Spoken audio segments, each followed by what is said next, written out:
नमः संस्कृताय. नमस्कार विद्यार्थी मित्र.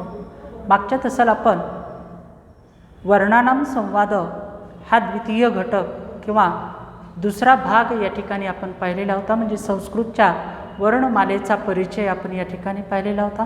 आता या ठिकाणी आपल्याला एक गोष्ट लक्षात घ्यायची. आपण इयत्ता 8वीच्या वर्गात आहोत. संस्कृत भाषेमध्ये आपला परिचय या ठिकाणी आहे. संस्कृत भाषेची पहिल्या काही 4 ते 5 पाठांमध्ये तुम्हाला चांगली ओळख झालेली. म्हणजे काय काय पाहिलेले आपण?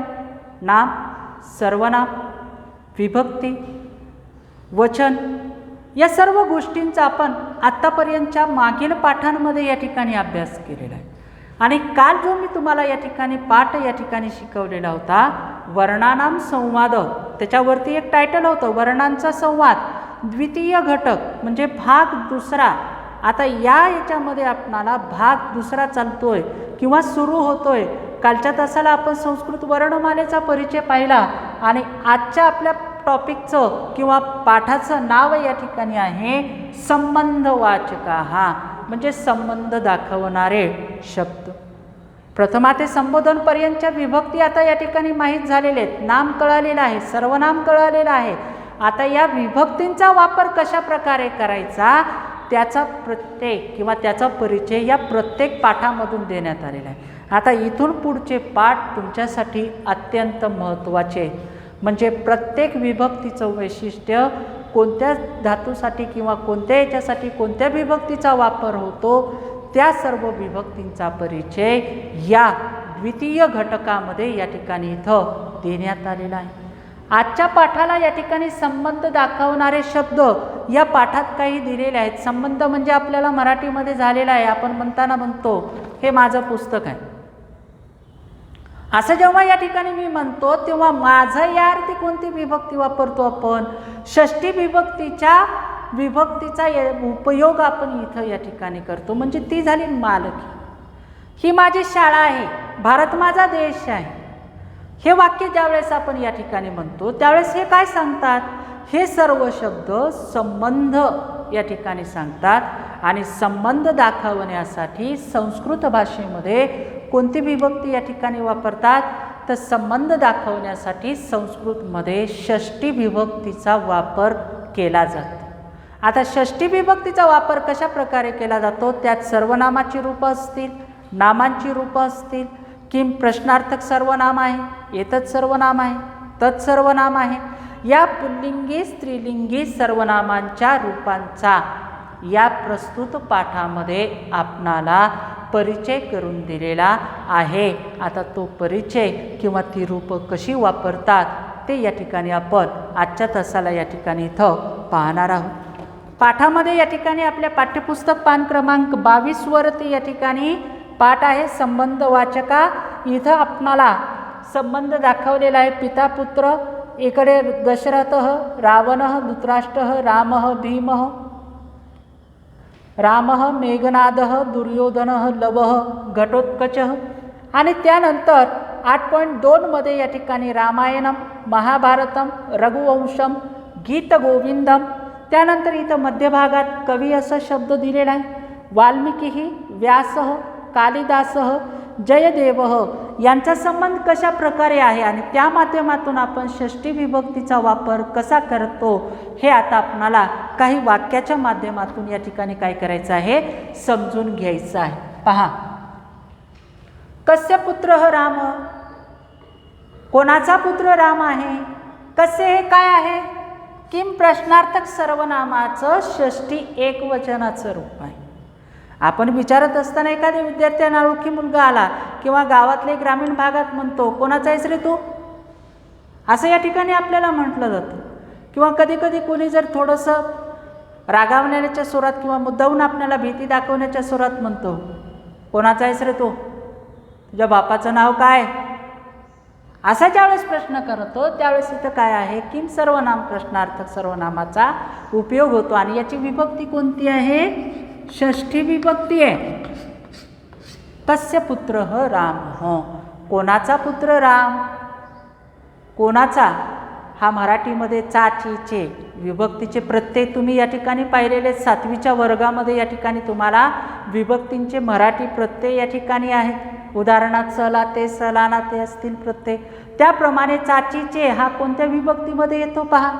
म्हणून उत्तर काय येतं? दशरथस्य पुत्र रामः. दशरथाचा पुत्र राम.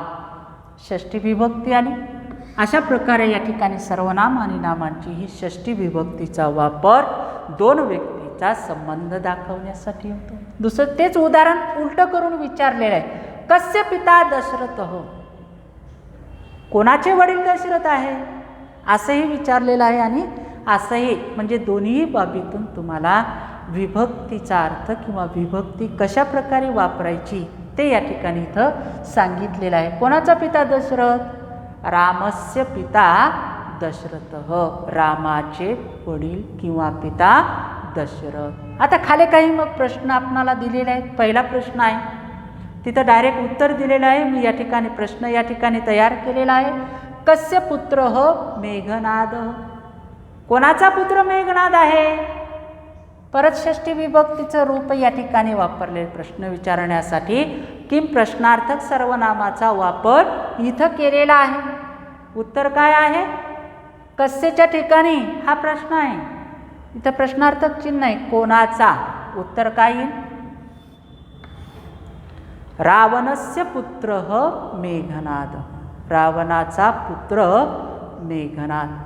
अशा प्रकारे षष्ठीचं रूप इथं या ठिकाणी वापरलं जातं. दुसरं आहे पहा. कस्य पुत्र दुर्योधन. कोणाचा पुत्र दुर्योधन आहे?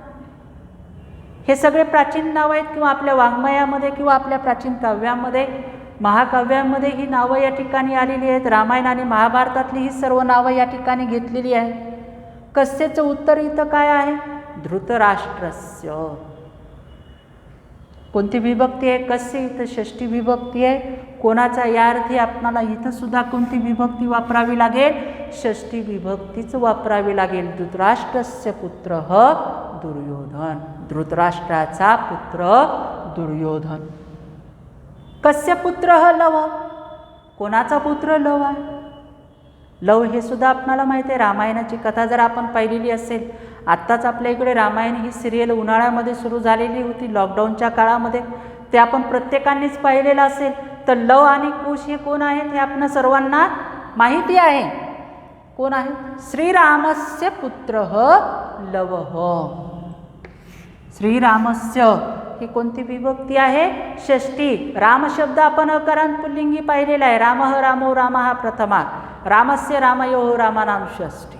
रामस्य आली विभक्ती या ठिकाणी. श्रीरामस्य पुत्र लव. कस्य पुत्र घटोत्कच. कोणाचा पुत्र आहे घटोत्कच? महाभारतातलं नाव आलं. घटोत्कच हिडिंबा राक्षसीपासून तयार पुत्र झालेला हा. ज्यावेळेस या ठिकाणी 5 पांडव वनामध्ये होते त्यावेळेस या ठिकाणी भीमाचा तिथं विवाह झालेला आहे आणि हा घटोत्कच भीमाचा पुत्र आहे. म्हणून कस्यचं उत्तर काय आहे? भीमस्य पुत्र. भीम अकारांत पुल्लिंगी शब्द आहे आणि म्हणून याची कोणती विभक्ती करायची आहे? षष्ठी विभक्ती. कारण का आपण काय पाहत आहोत? संबंध दाखवणारे किंवा संबंधवाचक शब्दांचा अभ्यास या प्रस्तुत पाठात आपण करत आहोत. आणि कोणती विभक्ती आहे आपली? षष्ठी विभक्ती आहे. म्हणून भीमस्य पुत्र दुर्योधन. भीमाचा पुत्र दुर्योधन. कस्य पिता रावण. आता परत उलट झालं. कोणाचे पिता रावण आहे किंवा कोणाचं पिता रावण आहे? मेघनादस्य. मेघनादाचा पिता रावण किंवा मेघनादाचे वडील रावण आहेत. लक्षात घ्या इथं नाम आणि सर्वनामाची षष्ठी विभक्तीची रूप कशी केली जातात त्याचं प्रात्यक्षिक किंवा त्याचा परिचय इथं प्रत्येक प्रश्न आणि नामातून या ठिकाणी इथं देण्यात आलेला आहे. पुढचं आहे कस्य पिता धृतराष्ट्र. कोणाचे पिता वडील धृतराष्ट्र आहे? दुर्योधनस्य. दुर्योधन कोणाचा पुत्र आहे? धृतराष्ट्राचा. दुर्योधनाचे दुर्योधन कोणाचा पुत्र आहे? धृतराष्ट्राचा. दुर्योधनस्य म्हणजे कोणती विभक्ती आली इथं? षष्ठी विभक्ती या ठिकाणी आली. दुर्योधनस्य पिता, दुर्योधनस्य पिता धृतराष्ट्र, दुर्योधनाचे वडील धृतराष्ट्र असं या ठिकाणी आपणाला घ्यावं लागेल. या ठिकाणी हे झालं षष्ठी विभक्तीचं. त्यानंतर पुढचा शब्द या ठिकाणी आहे, इथं थोडंसं चूक झालेलं आहे, माफ करा.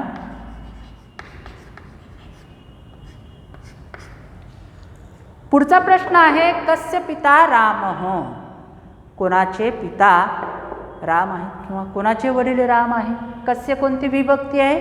षष्ठी विभक्ती आहे. इथं काय लिहावं लागेल आपणाला? लवस्य कुशस्य वा. लव आणि कुश हे दोन काय आहेत? श्रीरामांचे पुत्र आहेत. काय आहेत? लव आणि कुश हे प्रभू श्रीरामचंद्रांचे दोन पुत्र आहेत, म्हणून कंसात मी या ठिकाणी घेतलेलं आहे. इथं फक्त आपणाला लव या ठिकाणी आलेला आहे, पण आपल्याला समजण्यासाठी दोन पुत्र आहेत हे लक्षात ठेवावं लागेल. लव आणि कुश किंवा कुश लव. लवस्य कुशस्य वा पिता रामः. लव आणि कुशांचे वडील कोण आहेत? राम आहेत. पण विभक्ती कोणती वापरली आपण लक्षात घ्या बाळांनो. विभक्ती ही षष्ठी वापरली. नाम असेल किंवा सर्वनाम असेल, या दोघांचा संबंध कोणत्या विभक्तीने दाखवत आहोत आपण? षष्ठी विभक्तीने दाखवत आहोत. पुढचं उदाहरण या ठिकाणी आहे कस्य पिता भीम. कोणाचे वडील भीम आहे? घटोत्कचस्य. कस्य या प्रश्नाचं उत्तर काय आहे? कोणाचे. आता इथं काय येईल? या ठिकाणी नाम येईल. कोण आहे? भीमाचा पुत्र कोण आहे? घटोत्कच. आणि घटोत्कच शब्दाची विभक्ती कोणती करायची आहे आपणाला? षष्ठी विभक्ती इथं करायची आहे. काय होईल? घटोत्कचस्य पिता भीमः. घटोत्कचाचे वडील किंवा पिता भीम. आता खाली दुसरा 8.1.2 म्हणजे याच्यामध्ये दुसरा घटक या ठिकाणी आपणाला दिलेला आहे. एकीकडे कवीने केलेल्या कलाकृतींचं किंवा त्यांच्या साहित्यांची नावं आहेत आणि दुसरीकडे कवींचं नाव या ठिकाणी आहे. पहा, रामायणम, महाभारतम, रघुवंशम, गीतगोविंदम कवी आणि इकडं बाण दिलेला आहे. इथं वाल्मिकीही आहे, त्यानंतर व्यासह आहे, कालिदासह आहे, जयदेव आहे आणि त्या माध्यमातून परत आपणाला नाम आणि सर्वनामांच्या षष्ठी विभक्तीचा वापर या ठिकाणी करून प्रश्न विचारलेला आहे. पहा, पहिला प्रश्न आहे कह रामायणस्य कवी. रामायणाचे कवी कोण आहे किंवा कोण रामायणाचे कवी आहे? रामायणस्य कवी कोणती विभक्ती आली? रामायणाचे कवी कोण आहेत? वाल्मिकी आहे किंवा महर्षी वाल्मिकी आहे. आदि कवी वाल्मिकीही म्हणू शकतो. रामायणस्य ही कोणती विभक्ती झाली? षष्ठी विभक्ती झाली. दुसरा प्रश्न हा कह महाभारतस्य कवी. कोण महाभारताचे कवी आहे किंवा महाभारतस्य कवी कह. महाभारताचे कवी कोण आहे? महाभारतस्य कवी ही व्यास. महाभारताचे कवी कोण आहेत? महर्षी वेद व्यास.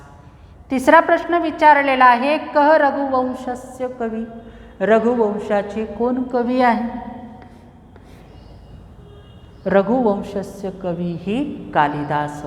रघुवंशाचे कवी कालिदास आहे. कवी कुलगुरू कालिदास या नावाने त्यांना आपण संबोधतो. संस्कृत कवींचा उल्लेख.